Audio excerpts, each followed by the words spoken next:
Hello everyone, I hope everyone's having a good time. Today I will present about our beloved package manager called NPM and the bots that live inside it. So first of all, the mandatory who am I slide. So hello once more, I'm Rokas. I'm working as an AppSec engineer at NordTech.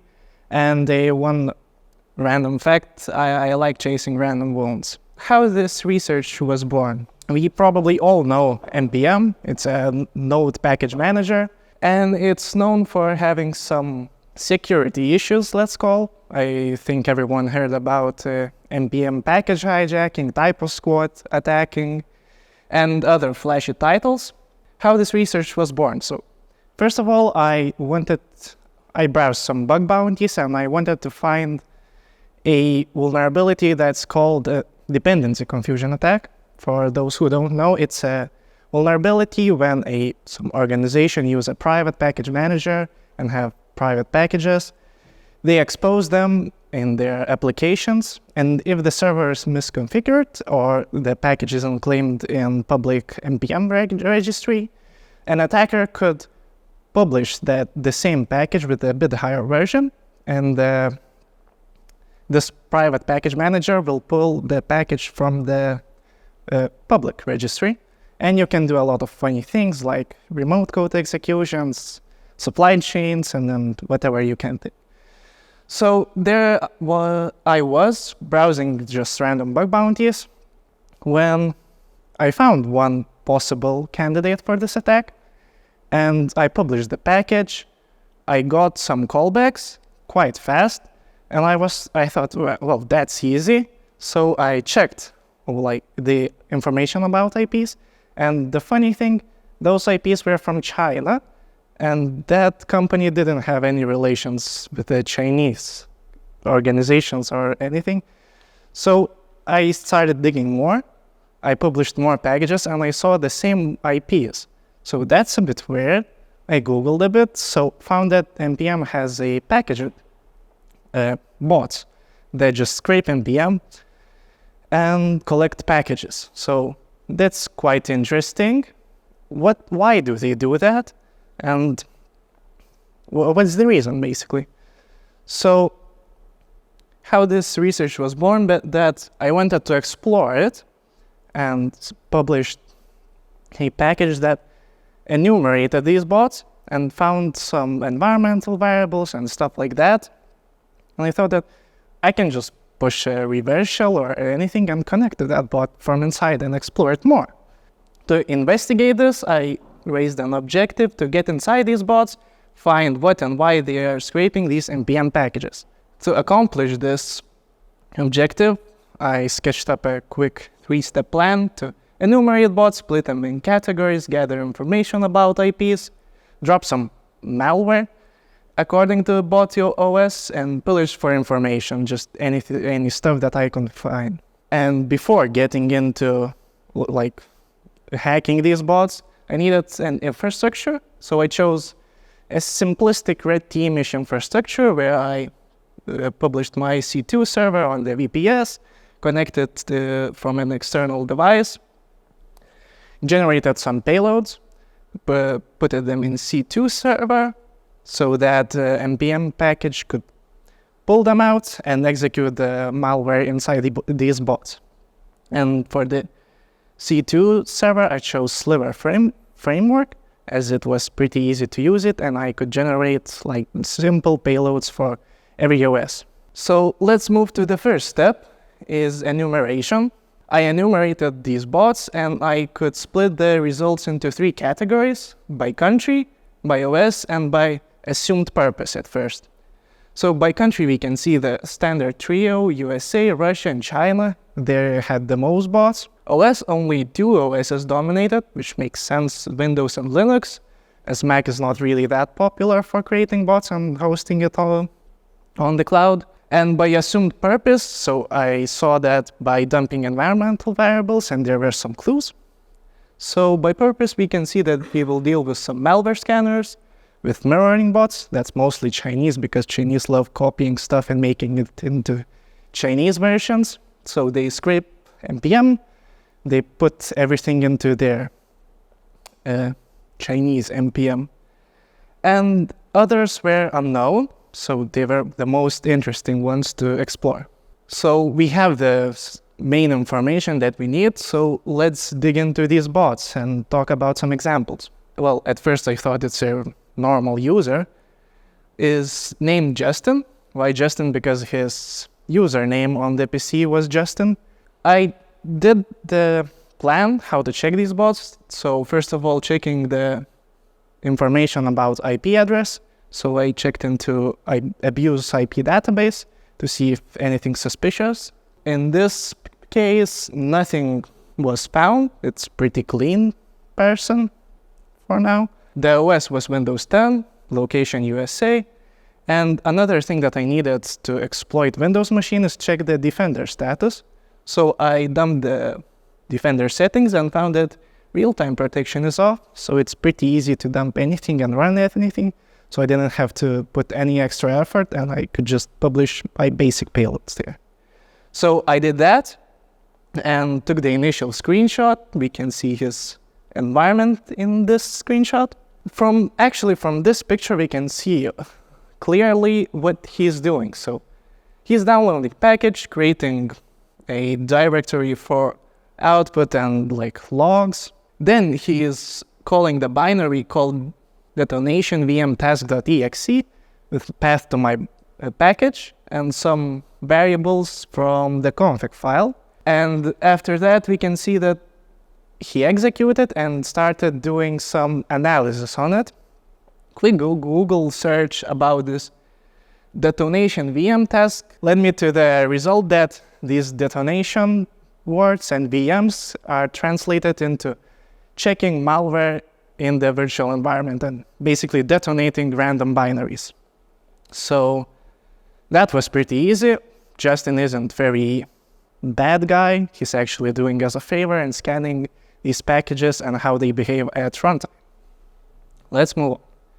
Now let's talk more about Russian bots. They are a bit trickier, as these bots only operate on weekends for some reason. The procedure is standard: check the IP, check the OS, and Defender status as it was Windows. Also, from the IPs, we didn't see anything suspicious, let's say. So I got inside, I took the initial screenshot. We can see it's just plain CMD tab, nothing here. So next, I started digging through their file system and just checked whatever files we can see. So they have a lot of files, from random gibberish names to invoices, password txt, databases. There was one passport photo. And basically whatever you want, you can find there.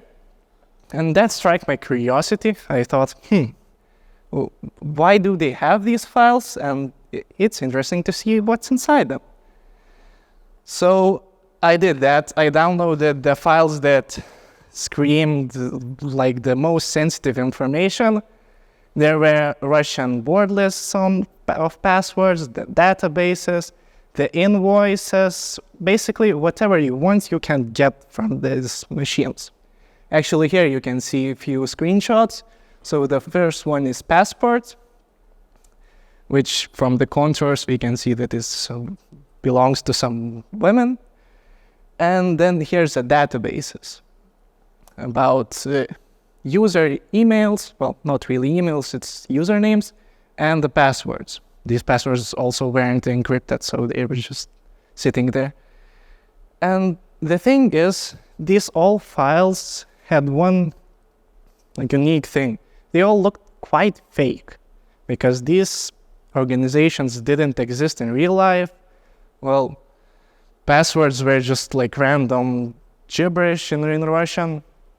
So, yeah, at first I thought that it's a honeypot, and that suspicion became stronger when I see other bots, because they weren't the only one. After 5 minutes, it appeared 3 more times.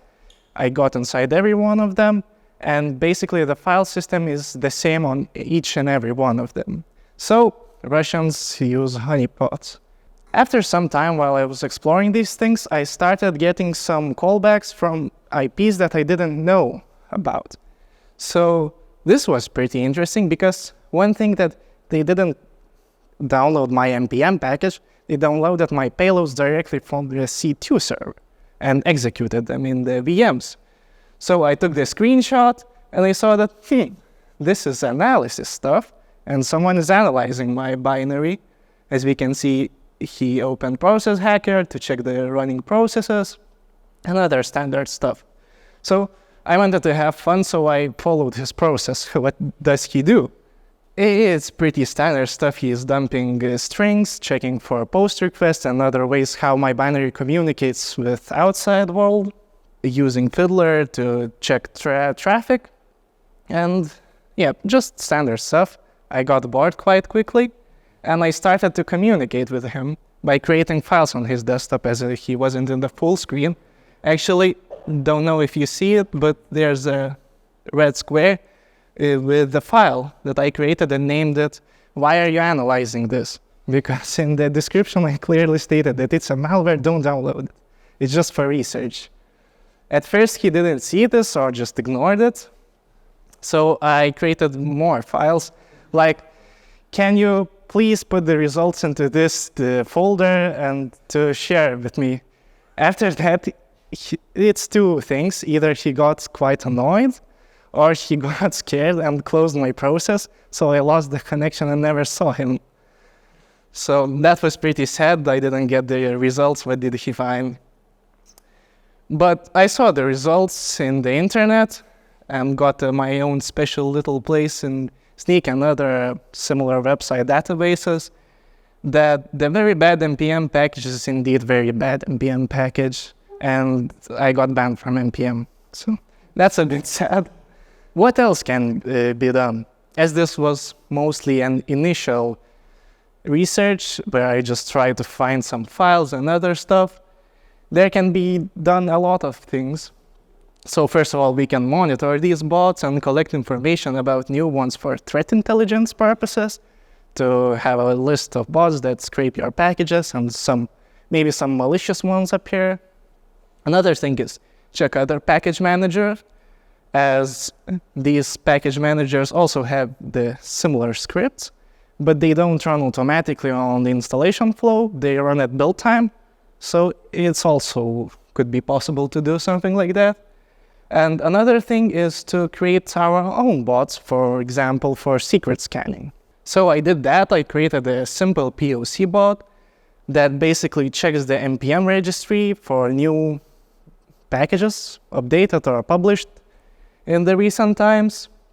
If the bot finds it, he downloads it, but I used not the npm install, the package, as it would run all those scripts automatically. I downloaded the packages directly from the registry in the tarball and extracted it, so I didn't go through the installation flow and I just get all the files.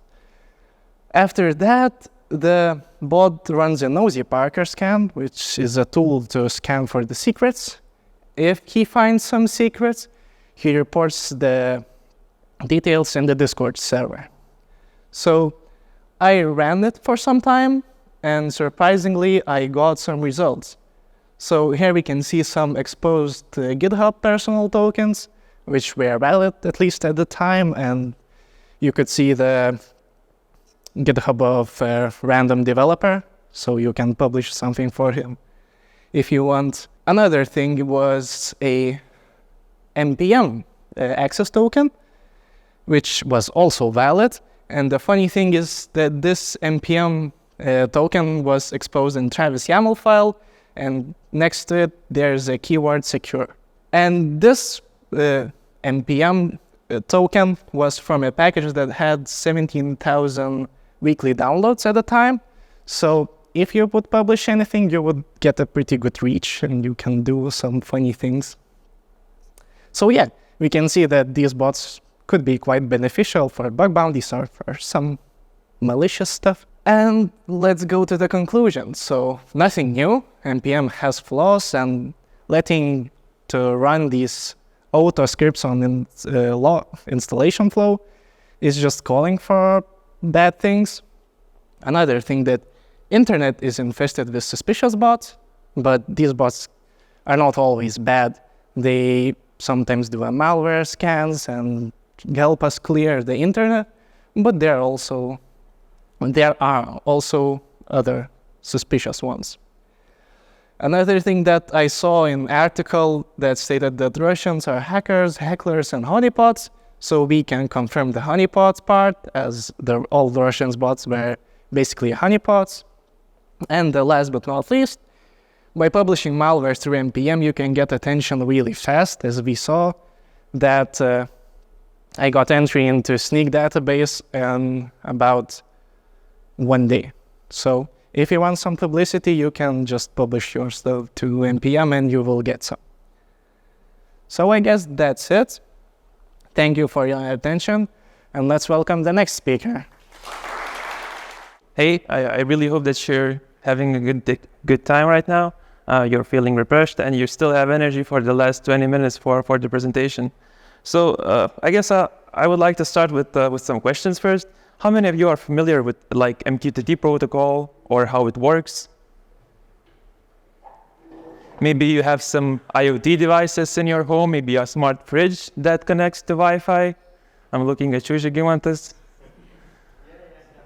Okay, so yeah, I'm Kasparas. I work as an AppSec engineer here at NordSecurity, and today I'm going to talk a little bit about like the MQTT. So as goes for the agenda, firstly I'll start on how I got to this topic. Then we'll go over the basic principles on how do the messages travel in MQTT, things that might go wrong with MQTT, and a case study, a real-world example that I tried doing or like replicating a research. Okay, so as goes for the introduction. MQTT is like a really convenient protocol for various applications to use and share messages. Long story short, it was developed in the 90s by the IBM engineers, pretty cool guys. And they created this protocol in order to have like a really fast, really reliable protocol, which could be used for oil pipeline management. And like, it's no surprise that after some years, a lot of IoT devices started using this protocol to share some sensor data, temperature data, and a lot of other stuff. And even the products here at NordSecurity will also use MQTT. So this is how this whole thing started. I noticed that we have MQTT in our applications, and I started to wonder, why do we use it for? Do we have some sensitive data shared in MQTT, or do we have some other interesting things? And long story short, in NordPass, for example, the MQTT is used to update your vaults. So when you have an account and you share an item, or for example, you create an item, the MQTT message is being sent to your other connected devices. So the devices would update their vaults. So nothing really interesting there. I started digging more and found this DEF CON 24 presentation done by Lukas Lundgren and Neil Hindocha, I think. And this is a really cool presentation. It was like one of the best presentations that I've seen in DEF CON. So what they did is, here's a screenshot from their presentation that shows a small bit of data that they were able to capture. And this includes like a lot of data. This includes car data like location, longitude, latitude, being shared over MQTT, usernames, passwords, links to Jira boards, TPS credentials. Also, other examples showed like voicemail data, phones, last names, surnames. Well, you name it. Everything was there. So then I wondered, what are the working principles behind this protocol? Maybe I could do something similar. The working principles are pretty, I'd say they're pretty simple. The client can connect to a broker, which is a fancy name to say that that's a server. And client can provide like a username, password, and a client ID. And also he may provide the topics that he wants to subscribe to. And the topics thing is a bit interesting, and we'll get to that topic thing a bit later. Also, the broker or the server holds all the topics that the client can subscribe to, so a big list. Now, the client may also send messages to the specified topics or unsubscribe from them. So a simple flow might go like this. So we have a client 2, a client 1. The client 2 that is subscribed to the broker and subscribed to the topic A may send a publish message, and that same message will be distributed to the client A from the broker. Also, there are like various quality of service levels, like 3 of them. Okay, so once I have this information, what might be the potential security risks with the MQTT protocol? The unauthenticated access and weak authentication, as well as lack of encryption, are kind of similar because IoT devices may not always have enough computing power to support some secure authentication algorithms. Usually the IoT devices are really small and it's pretty hard to put some high encryption algorithms there, so they try to keep to as minimum as possible. Also, the data in transit might not be encrypted because of the same reasons. As goes for the retained messages, this is quite an interesting one because when the client sends a message to a broker, there is an option that the client can choose so that the server would save this message and publish this message to everyone who subscribes to the topic, no matter what's the time. So basically the messages are getting sent.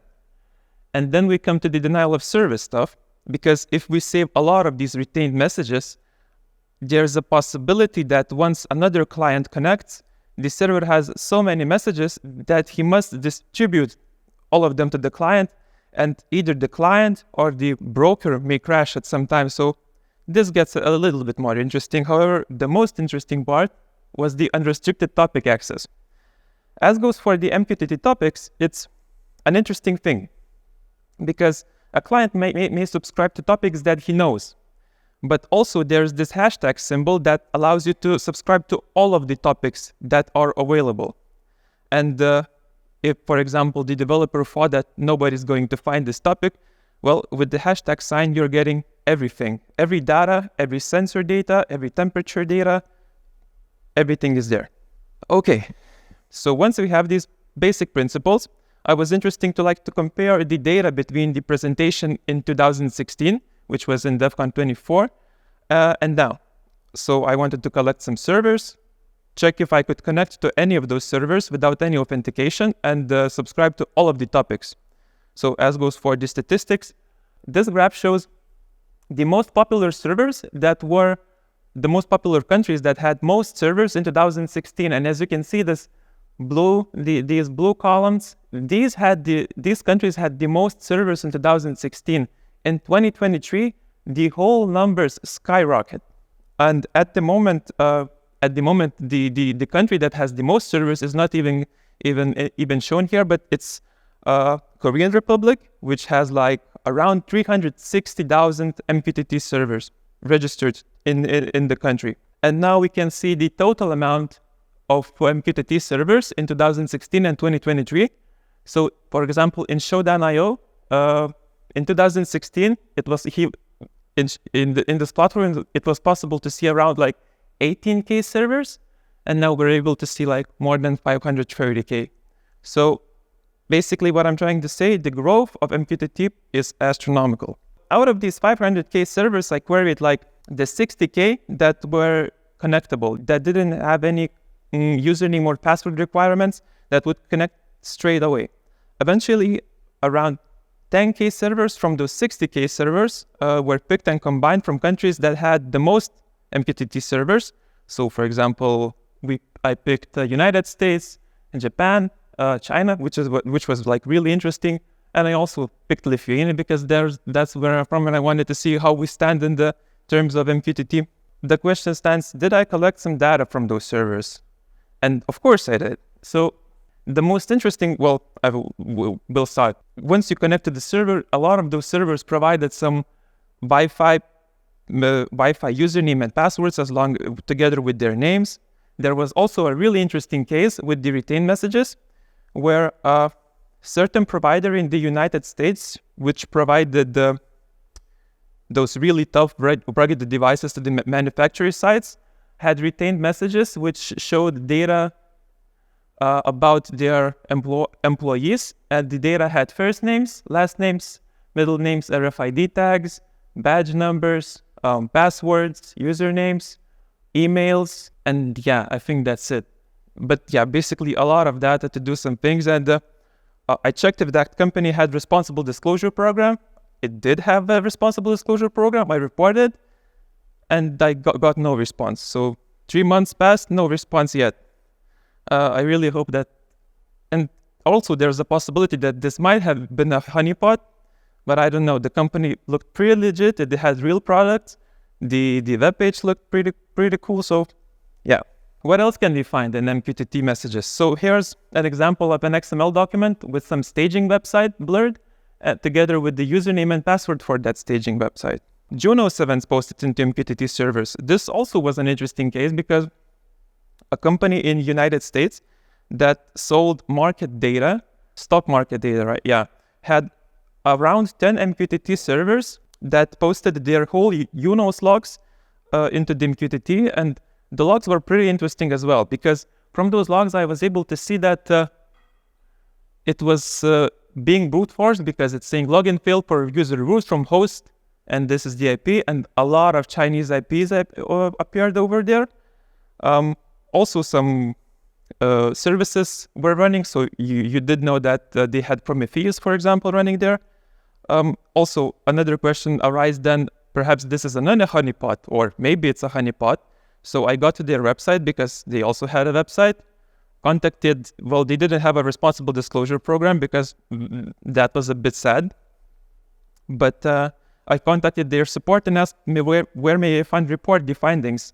And they said, oh, just simply report this to our client support and we'll fix everything. So I sent like 5 pretty lengthy messages to the support and got no response.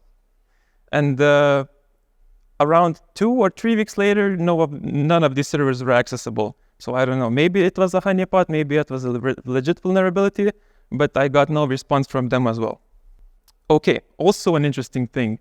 A lot of MQTT entries were from some kind of VPN providers with 10 adapters right here, some groups, passwords, also the hosts. An interesting thing regarding the Chinese MQTT servers is that they held a lot of manufacturing data.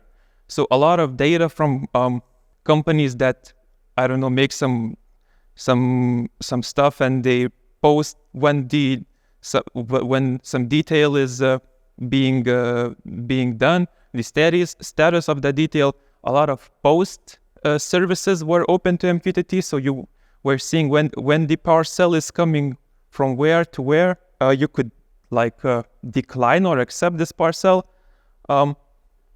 Also, I found FTP credentials in the Chinese servers. There were also SMTP credentials for their emails, so that was kind of interesting as well. Okay, as goes for the more miscellaneous findings, there were these Tesla-made applications. I didn't find a lot of them, but there were quite some, and they posted in the MQTT server some interesting data. For example, the location of a vehicle, longitude, latitude. Maybe it was a public. Also, there were public transportation systems which posted the bus location real time. Also, some interesting findings were with the pictures, because some MQTT servers had base 64 encoded pictures, and it was a pretty cool use case for 3D printing. For example, when a guy is doing a print, which might take a long time, he takes pictures every hour just to see if the print is done or not. Yeah, and let's see the last picture. Oh, this one. This stuff has a lot of blurred stuff, and it might not be visible, but this basically was a service that was related to air conditioning. So also a lot of addresses, additional MQTT addresses, addresses where the the AC units were installed. So basically a lot of stuff you could do some things with. Yeah, as goes more data in the Chinese MQTT servers. So also there were LE Cloud credentials, host, username and passwords. Yeah, I think that's pretty much it. Yep, and as mentioned before, some pictures that were being sent like this. Also, there were pictures where some AI ML models were being used to detect objects. So people place cameras in front of their houses, and when somebody passes, they take a picture and send the picture through MQTT to view them. Lots, and also I didn't mention, but there were like a load of logs for smart things like smart toilets, smart fridges, sensors, and so on. I also wondered if it would be possible to like send the message to the MQTT broker and affect the stage of that IoT device, but I haven't done that. But yeah, also that might be an interesting vector for the future. Yep, so as goes for the conclusions, MQTT servers grew astronomically in these years. And while a lot of servers started using authentication, there are still servers that use and leave sensitive information unauthenticated and encrypted. And as well, we shouldn't leave the possibility that there might be honeypots. Yep, as goes for the tips, always make sure if you are like developing something with the MQTT, always make sure that it requires proper authentication. You do not retain messages. Also, please make sure that the users are not able to subscribe to all of the topics, and the user is only able to send messages to the topics that he's supposed to send those messages. I'm really glad for your attention.